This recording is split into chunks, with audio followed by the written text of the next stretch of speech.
Hello and welcome to episode 34 of the podcast, The Pocket Stylist. I'm Lisa Talbot and today I am going to be chatting to Julia and we're going to talk all about your wardrobe and the wardrobe in more ways than one. We're going to talk about the capsule wardrobe. We're going to talk about ladies and gentlemen who have a much larger wardrobe.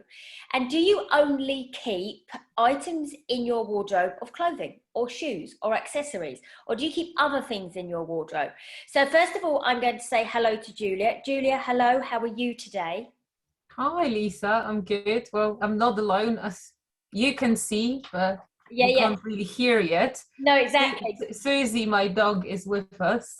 Yeah, so for the listeners on the podcast, Julia is sat with her beautiful little dog on her lap. And for those of you who are on YouTube, obviously you can see Susie.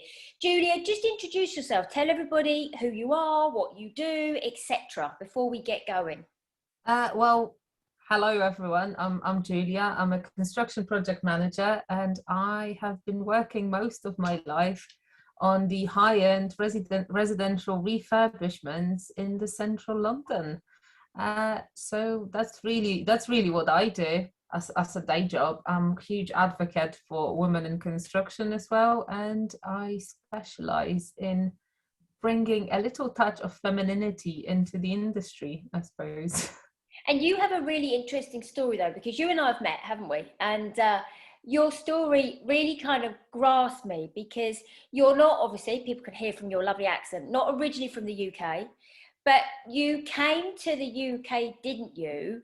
We're on a complete kind of, well, I'm just going to go and see what happens. And I think it was a very brave thing that you did. How long ago was that you decided to come to the UK? Yeah, well, I failed my architecture exams in Poland. I started building engineering studies, but I hated every single day of it. And I never finished the first year. I came over to London for summer 11 years ago, and that summer hasn't come to an end yet. And do you know, isn't it interesting though how sometimes you come over or you move around, don't you? Whether you move into the UK or you move out of the UK into Europe or a different continent or whatever, but actually your life kind of just carries on. So you work, and I've seen your portfolio of the most beautiful construction that you have been involved in, and the interiors, and you're absolutely right from a femininity point of view that you add that little touch because you're, if you don't mind me saying, in a way you're working in a man's world, aren't you? You know, it wouldn't say that the balance is 50-50, would you? No, I mean, the latest statistics say that we only have 16% of women in construction, whereas 84% male. So I think it's safe to say that we are in a male-dominated industry. And I just feel like, us girls, we just have a little bit of a different thinking processes. We see things differently, we ask different questions. And I'd like to think that this is really what makes us different, what makes the difference of what we bring to the table. Yeah, absolutely. So do you find then that because I'm assuming as well then that you spend time on site, so your clothing, that what you wear obviously to site and to, you know, client meetings, etc., do you find that you tend to gravitate to certain styles? Do you find it slightly more difficult in certain occasions? How do you go with your clothing then? Well, I usually have a huge bag because I tend to have something to quickly change in the Yeah, yeah, bathroom somewhere. yeah. So that's kind of one of the things I do. And I just like to think that, of course, she's now gonna play with her toy. And then, for everyone who can't see, Julia's dog has suddenly gone across her floor now and just thinks it's fine to play with her toy. But listen, it's absolutely fine. So yeah, so what do you carry then in your bag? Do you carry like change of shoes? Do you carry obviously a jacket in case that the weather changes, things like that? Yeah, well, I try to wear something which is more universal. Obviously, if I'm going to a very high end network meeting or any form of kind of cocktail party or anything along these lines, then I'd probably look a little bit more business type. But if I need to go and meet someone for a coffee or just pop down to a site and just see what's happening, I don't really like to look overdressed, right? Yeah. So I'd probably start with something a little bit chilled out, maybe just wear, flat shoes or, a little bit of a I don't know, rather than the leather skirt, maybe I'll just wear a pair of leggings instead, and a little bit oversized shirt, and then I can always tuck the shirt into the dress, into the skirt. So there's always something that allows you soften the look a little bit. Yeah, it's that fine line, isn't it? Because it's the professional look with the mixed with the knowledgeable, but mixed with the welcoming. If you're speaking to the wives of clients, and it's about bringing your clients on a journey, isn't it? Because we know that, like same as me, with a clothing perspective, it's a journey we take them on. With you, it's an interiors journey, or it's a building journey, etc. So then do you, we started the conversation, didn't we, about wardrobes. Do you find then that your wardrobe is a place where you have gathered items along your journey while you've been while you're in the UK? Do you find that the wardrobe has grown and grown, or do you find that you've got a mixture of kind of clothing for not only casual but for your work environment? Do you find that you have a capsule wardrobe, or do you have a wardrobe full of maybe quite a lot of clothes but you don't wear half of it on a basis? I mean, you've seen my wardrobe, so you probably know the answer to that question. My wardrobe is a bit of a combination of, it's not only my lifestyle and the way, I think most of us females have similar wardrobes, because for a man, it's quite easy to just transform the look from a very formal to an informal by taking the tie off and just unbuttoning a couple of buttons, right? Whereas for us, it makes it much more tricky. So my wardrobe is a huge combination of, sports items and, informal kind of casual things. And at the same time, I have a collection of, very formal, very high-end, pieces of clothing and garments that I wear, every now and then. But I do need them to kind of, well, this is the traditional power dressing mode, right? So when we do go to some of these meetings with the high net worths, we do need to show that we're at the same level as them. It's not really something that I kind of vote for, but at the same time, it's just something that adds us the confidence and makes us feel good in that environment. So why not, right? But I'd like to think that my wardrobe grown with me, so I don't really keep all the items for a very long time unless there's a sentimental value to it. I'd probably just get rid of it and get something to replace it. Yeah, I think what's really interesting what you said about the whole power dressing side of it, because and power dressing is a word that is not always used as much now. Definitely not, because what we try to do from when we liaise with our clients, or we liaise with our peers, or you might be liaising with different people within your organizations, what we want people to do is we want people to take us seriously. And what I mean by that is there's this whole 7-second meeting, as people will make a decision about us within that 7 seconds. And what we have to do, we have to, in that 7 seconds, that what we are wearing has to let people kind of think, great, I know her, I like her, I trust. Trust is massive, and clothing has a huge part of a trust. But not only that, you could say that you could wear, I don't know, a formal suit, for example, because that's how somebody should think they need to look from a power dressing point of view. But actually, depending on what role you're in and what kind of industry you're in, that could be deemed as way too kind of off-putting because it's too severe. So therefore, from a power dressing point of view, it just it has to be a more elevated look, for example, than casual, but it doesn't have to be too formal, because we still want to use what we're wearing as a tool, let's call it a tool, to draw people into our world and to trust us. Yes, if you were going to see a client, I don't know, in a £5 million property, you're definitely not going to rock up in a pair of jeans with a ripped hem and things like that. But you could still, that's when you start to use texture to soften the look. So you could then start to come in, you know, with a different look, but maybe you have a blazer and a t-shirt. It's all about how we get that first 7 seconds right in front of the client or the business acquaintance to go, yes, do you know what? I trust her, or I trust him, and it's interesting. So yes, and you said earlier on, I absolutely have seen your wardrobe, and you've got an amazing wardrobe, this wonderful selection of blazers, which automatically elevates. And it's interesting, isn't it? When I worked with you with regards to outfits creation, I was like, oh, you could do this, you could do that. And you know, in some cases you were like, wow, I would never have put that with that. And sometimes that wardrobe that we all have, sometimes we need that fresh pair of eyes to go, do you know what? You could mix A with B with C.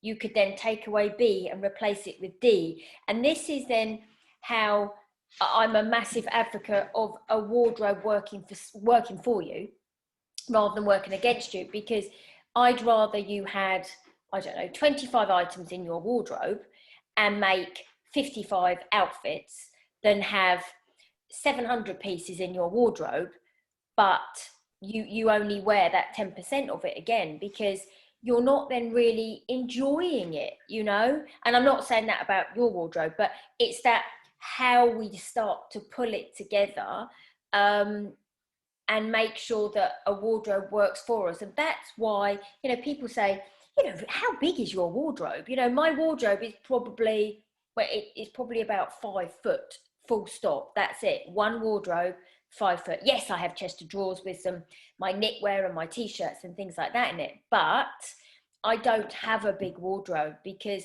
everything in it mixes and matches and changes and moves around to sort what I want. So would you say, I mean, your wardrobe definitely is a wardrobe that does mix around, but do you think sometimes even you have lost sight sometimes about some of the things that are in it, because we spoke about this just now, because of volume?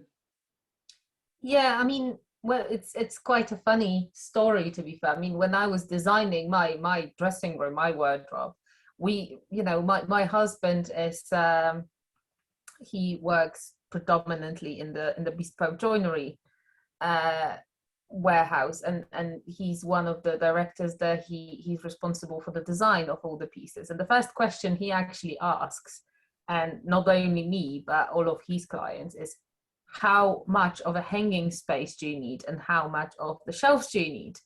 And to be fair, I can really answer that question because when your wardrobe becomes cluttered and you just see, you know, all these things, you think like, yeah, well, I'm never gonna wear it, but let's just leave it. Yeah. This needs to stay. I'm gonna need that. Well, I never really put that on yet, but it looks good, so I might need it at some stage. And then you just start thinking like, what the hell am I doing? Why do I keep, you know, especially we're in London here, you know, every square inch of a space is quite expensive. So if you think about this, you know, how much of a space those pieces take, you're just like, why am I doing this to myself? Why am I keeping things that I'm never really going to put on? I mean, let's be honest. Well, after your visit, I probably got rid of about a couple of bags of clothes, to be fair, because you know what it's like. You always think, yeah, I used to like it 6 years ago. Maybe I'm going to wear it again one day. It looks a little bit worn. It doesn't look that fresh anymore. But I used to really like it because it was comfortable. But then when you actually put it on, you feel like, you know, you're going to a market, or you're just kind of ready to go to the shop and buy a couple of potato bags rather than actually go into town for a coffee with somebody. So I just kind of think that we do need a little clear out, but rather than in our wardrobe, it's more in our head Yes, of yes. what it is we actually feel comfortable with, and why did we feel comfortable in that. And if that doesn't really work for us anymore, then just lose it, maybe replace it with something else if you need to. Yeah. But I mean, to be fair, I've been in the houses where people have 11 meters of wardrobe, and they have probably 18 meters of hanging space. I have maybe two, and I fit in it. So to be fair, it's like you said, you have 5 foot. That's about 1.5 meter, I think. So that's I'll probably let you do the maths on that one. that's probably just about right? But at the same time, when you start looking into the wardrobes of those of other people, you start to notice that they also keep other things in the Yeah. wardrobe. And what I've noticed when we moved in here, I had a dedicated drawer for the clothes of my dog. And I never really put them on my dog because she hates to be dressed up. And I started like, why do I keep all these things? Like, I could be keeping something else in there, socks, or little handbags or purses or whatever it might be. Loads of people starts to keep safes in their wardrobes, or like we spoke about, the watch kind of stands and jewelry stands or whatever it might be. So where do we draw the line of when the wardrobe is stopping to be a place where we keep the garments and is starting to be more of a shop front where we can keep everything and anything in?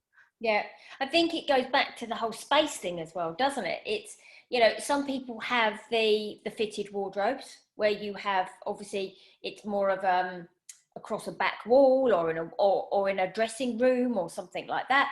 Others have that the wardrobe where, the wooden wardrobe where you open the doors and that type of thing. And I think it's interesting because a lot of the time it's every piece of space matters, which is why you then have some ladies have separate like pull out drawers for their shoes because they keep them in their pairs, out of their boxes, in there. Other ladies keep all their shoes in their boxes, and lots of ladies do that.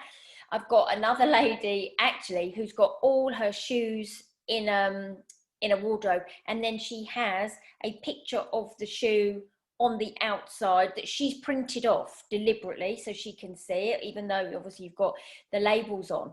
But then you've got other ladies that keep their gym dumbbells in the bottom. They keep their, like you said, they have safes in the bottom. You've got other ladies who keep their gym bag at the bottom. So but that's when in some ways it all becomes so crowded that you can't see the wood for the trees. You can't see the fact that actually, this is the coat that goes with that bag, which goes with whatever.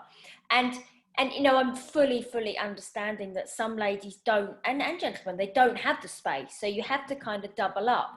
But then when you have, like we said earlier on, the volume of clothes, plus the shoes, plus the gym bag, plus the gym dumbbells, plus, we go on, that's when the wardrobe becomes a very cluttered space. And actually, where the clothes actually aren't necessarily the main character in that wardrobe, that's when it becomes harder. And it's about then going, really, let's try and work out what clothes I need, when I need them, how I'm going to wear them, what they go with. That's when it becomes, like you said earlier on, you have a freer wardrobe, but you have a freer mind. And although, like you said, when I came to you, yes, we did remove things out of your wardrobe, but they weren't things that you had this massive passion for. It was like, no, don't take it out. They were absolutely garments exactly as you explained, weren't they? Yeah. I mean, to be fair, when you probably can if you notice that you wear only the things that you bring back from the laundry basket, then it's probably the time for a bit of a clear out. Because that's really how I've noticed, I can really be bothered to even unload, the laundry back into the wardrobe again, because I knew that next week I'm going to be wearing exactly the same things, exactly in the same order. So at that point, it just kind of made me think like, okay, well, do I really need all of that stuff? And why do I need it for? I mean, yes, there's the element of, we've got spring, summer, autumn, and winter. Yeah. But at the same time, there's only a certain amount of, say, t-shirts we need. There's only a certain amount of, jumpers we need. If we have a couple of hoodies, fantastic. Do we need 12? So in that respect, I just think when your wardrobe is a little bit decluttered, it makes it easier in the morning when you just wake up, open your wardrobe, and the first thing you see, you can put on, and you're going to look great in it, and you're going to feel fine, and you're going to feel confident in it. Whereas if your wardrobe is like, oh my God, I have nothing to wear, but your wardrobe is full, then something's wrong. Yeah, but everybody's. I wouldn't say that you're not alone, and nor is anyone else alone.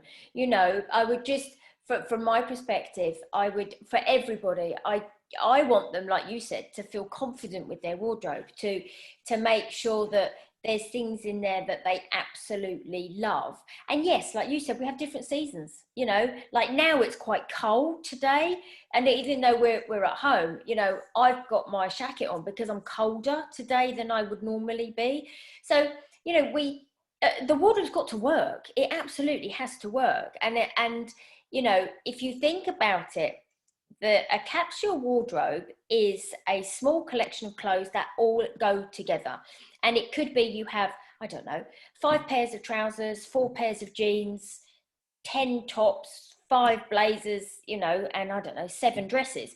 But as long as they all interlink together, you will have more. Whereas if you had, I don't know, 35 pairs of trousers, 17 dresses, you can't physically wear them all the time, and you will always gravitate to the ones that you feel comfortable in, fit well. So why, in my my world, it's, so I want you to have all of your wardrobe looking like that. So I'd rather you had a smaller wardrobe that you loved and then you enjoyed, and then you added pieces in.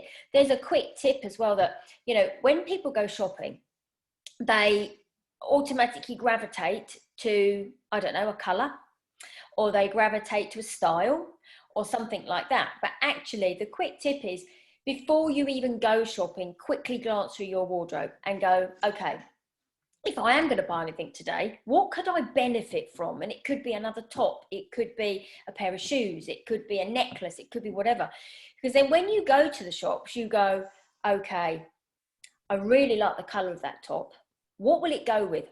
It goes with XYZ in my wardrobe. So therefore, it then becomes a good item to purchase. So if you're, I don't know, it depends on anyone's budget. If you're buying from Primark, or if you're buying from Whistles, or you're buying from Gant, and you suddenly go up the scale, it doesn't matter what the investment is in that garment, as long as you know it's going to help create more than one outfit, because that's what really works. If you buy it and you go, oh, I've bought a cerise pink top, and you get it home and go, okay, the only thing I can wear it with is jeans, then it becomes a garment that's not working for you. Whereas if you go, oh, that cerise pink top goes with that skirt, I can wear it over that dress, I could wear it with jeans, I could wear it with those trousers, suddenly it becomes the right thing to buy. And that's where we have to get to with our wardrobe, because it's got to be one that we want to open the doors to, because then that if it fits and you love it, you'll get that first 7 seconds as well for you from a professional point of view. But more importantly, we all know when we put something on that we love, we feel fantastic. So your whole power dressing, go back to what we were chatting about at the beginning of this conversation. You could be wearing and I don't know, you could be going to see a client who's got a £4 million property, okay? You could still turn up in a Primark top, for example, because if it makes you feel good, if it gives you confidence, you will walk into that client meeting with your shoulders held back, because the client doesn't see the label. The client just sees you and the smile on your face and the confidence you exude. So they know and they trust you. And that's where, you know, power dressing is about how you wear it, not what necessarily brand you wear. Does that make sense? Yeah, it does, absolutely. I mean, I think we had that conversation a few weeks back on Clubhouse as well, that it's not about the label. I mean, Yeah. yes, there are certain pieces of garments where, you know, you don't really need to see the label, you know what brand it is. And it's sometimes good to have a few pieces like that, because it does elevate you in that form of not only the confidence, but at the same time, people know that this piece is from that brand. So But do you think, that gives you the status they expect to see. okay, But at the same time, just I a don't. question then, Julia. Let me ask you that question then.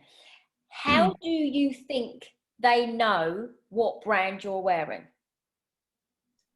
I mean, you know, pieces like Burberry that you're probably wearing today, they have very distinctive patterns, right? So, uh, if you visit these type of places, you quite know what they're known for. I don't know, like, I don't really know many like that, but I know, for example, Balmain, they have quite a distinctive, Yeah, you yeah, know, cut of their garments, yeah. and you can if you see someone in a Balmain blazer, you know that straight away. You know, I'm quite a big fan of Louboutins generally. So if you see someone with a red sole, there's a high chance that they are wearing Louboutins, right? Yeah, And yeah. it's this type of, you know, a little bit of recognition that people know, oh, she's got these, so she does have the status I have. And it gives you a little bit, not only the confidence, but it makes you feel like you're the same level, you're a partner in this conversation, and it becomes a conversation between two people on the same level, rather than the, you know, the servant and the man, or the woman receiving the service. It just gives you that, I don't really know how to say it, it I'm just not, gives you a but I'm little not, bit of a status. yeah, but I'm not sure people do look at it like that in some cases, because I think I think it depends maybe in the circle you move in. I think I'm not sure. I think it could work for you in two ways. I think it could work for you in, depending on who, you know, in your respect, how your who your client is. In others, I think it could work the other way around. It could be detrimental, because people could, and I'm just, you know, I'm playing devil's advocate here. They could look at it and go, ah. So it's to say, okay, so say my respect as a stylist, um, I turned up in maybe a brand that somebody recognized. I'm going to go the other way with you. And then say they go, oh, well, I don't match up to Lisa's standard. Or in my respect, people can look and go, oh no, she's going to make me buy that kind of brand, and I only want to shop in the high street. I think I think brands are really interesting, because I think, like I said, I think for me, it's about how you wear it, not what you wear. And I'm just wondering, in certain industries, if it could work, it works in two ways, or actually in some cases people don't necessarily pick up on what we're wearing. um I mean, you know, let's just remember that I'm in a highly male dominated Yeah, industry, right? So if I was to turn up to a networking event or a Christmas drink party where we've got, say, 50 people, 80% of them are male. yeah, yeah. Uh, so there's probably a handful of females in there. And if I'm just going to come in and look like, I don't really like to say that, but let's say like a secretary, you know, why white blouse or white t-shirt or white shirt of some form, and a bit of a black skirt and a bit of a black heel, I'm not really going to be looked at and treated seriously as in being a business owner in that environment. I'm probably going to be treated as an assistant of someone who came in here to do the business, right? Whereas if I'm going to do a little bit of a twist and show a little bit of a status, it just leaves that perception within that environment that my status is a little bit different than being a secretary or an assistant of someone. And it's not something I agree with, but it's a fact, really. It's how it works. And we could probably spend till tomorrow debating about it, how it should, how it shouldn't work, what we can do about it. At the moment, this is what I've noticed in my experience as working.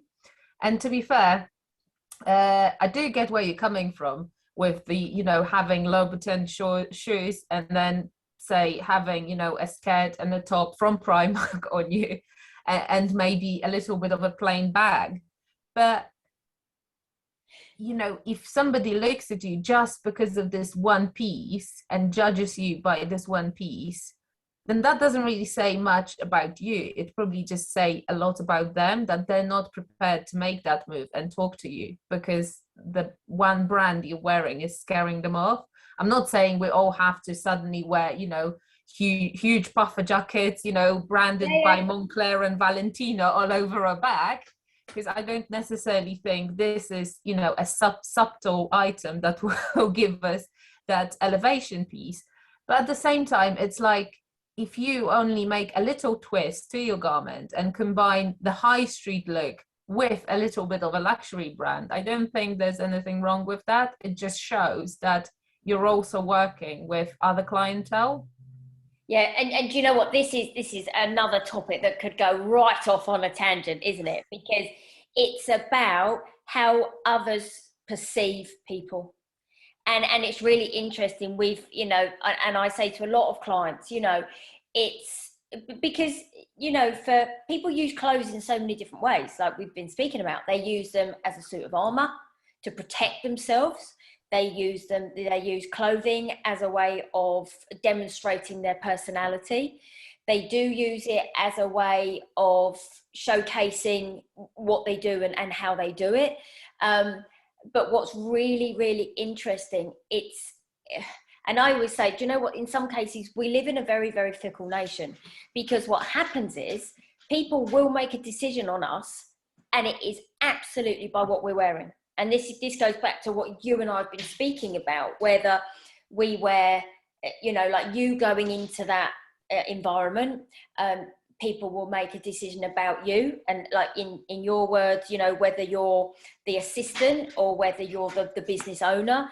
And it is so interesting because all of what we've spoken about is what you wear.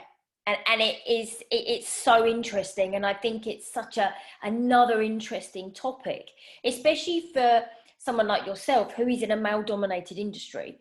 And when, like you said, you gave the statistics and the figures.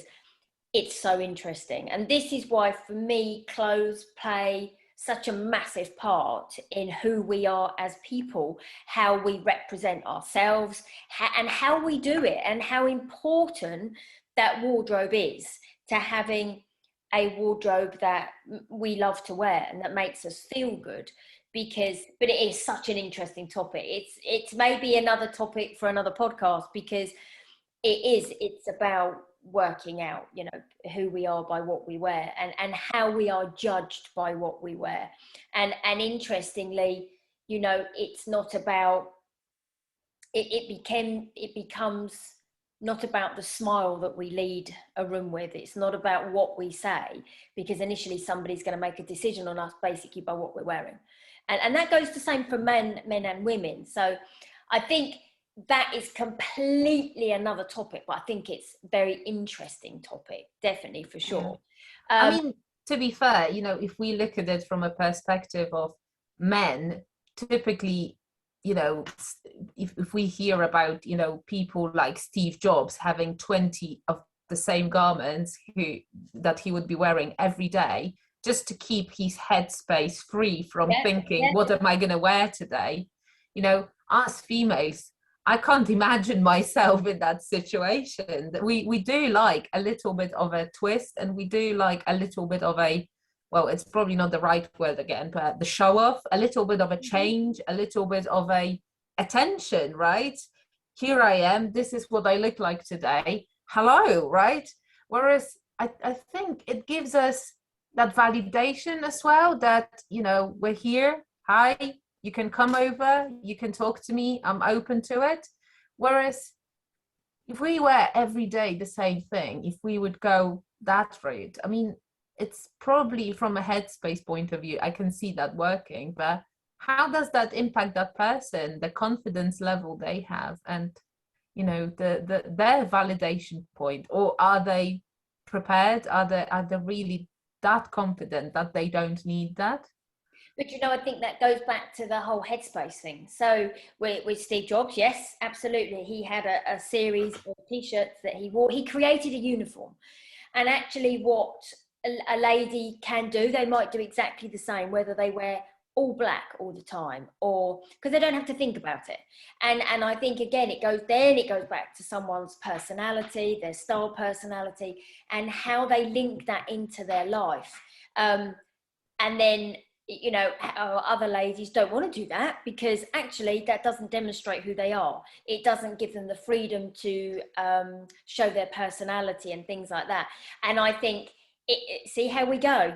And this is all we like, what we've chatted about today. It's all about clothes. It's all about clothes and the wardrobe. And there's so many spin-offs, Julia, isn't there now? You know, we've spoken about the power dressing, about the wardrobe, about how people perceive us, how, you know, how we act, how we create looks. And what's really interesting, you know, people sometimes say to me, oh, well, you only deal in clothes, you work with clothes, you work with fashion.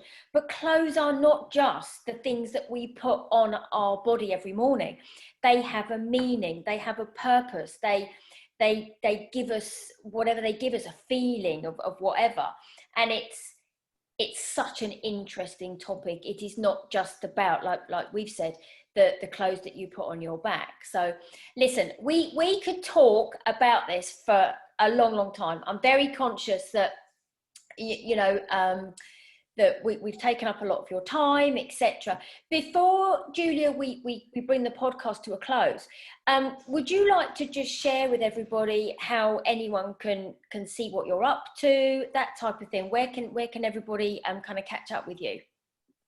Well, I'm pretty much across most of the social media nowadays, so you can find me under Julia Starzyk.